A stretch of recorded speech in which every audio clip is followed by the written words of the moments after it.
હું જે અત્યારે ડોક્યુમેન્ટ તમને વાંચી સંભળાવવા માંગુ છું એ ડોક્યુમેન્ટના મુદ્દા નંબર 5 ની અંદર એવું લખ્યું છે કે સંબંધિત માનની ધારાસભ્યશ્રી અને માનની સંસદ સભ્યશ્રીને સમયસર જાણ કરીને તેઓને ઉપસ્થિત રહેવા જાણ કરવાની રહેશે.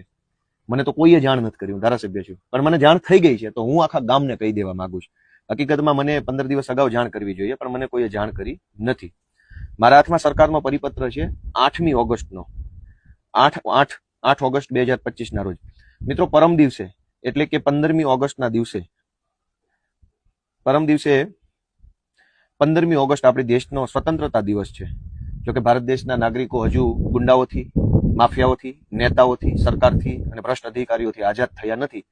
એટલે આઝાદી દિવસ આપણે ઉજવીએ એ સારી બાબત છે, પણ હજુ આજે ઘણા બધા પ્રકારની આઝાદી હજુ બાકી છે. સરકારે એવું નક્કી કર્યું છે કે 15મી ઓગસ્ટના દિવસે ગુજરાતના તમામ ગામડાઓમાં ગ્રામ સભા યોજવામાં આવશે.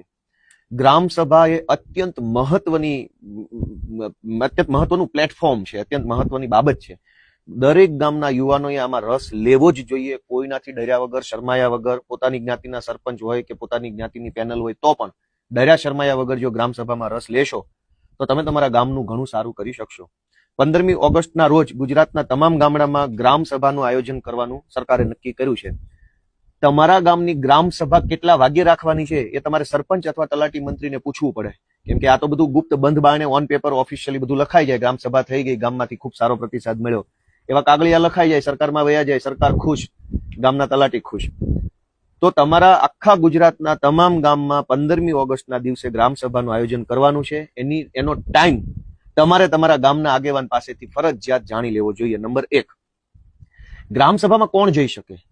ગામની મતદાર યાદીમાં જેનું નામ હોય, સ્ત્રીનું, પુરુષનું, આ જ્ઞાતિનું, ઓલી જ્ઞાતિનું, ગામની મતદાર યાદીમાં જેનું નામ હોય એ દરેક વ્યક્તિ ગ્રામ સભામાં જવા એને અધિકાર મળેલો છે, એને સત્તા મળેલી છે.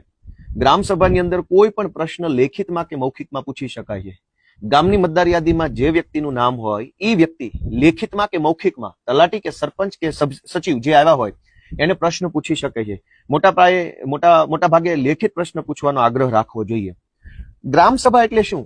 તો કે એક છે લોકસભા, એક છે વિધાનસભા અને એક છે ગ્રામ સભા. દેશની સરકાર એટલે લોકસભા, જેમાં દેશને લગતા ચર્ચા નિર્ણયો થાય. રાજ્યની સરકાર એટલે વિધાનસભા, જેમાં રાજ્યને લગતા નિર્ણયો થાય. તો ગામની સરકાર કઈ? ગામની સરકાર એટલે ગ્રામ સભા.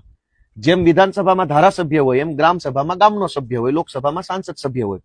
તો લોકસભામાં સાંસદ સભ્યને જે સત્તા મળી છે એ જ સત્તા ગામના સભ્યને ગામ સભામાં મળેલી.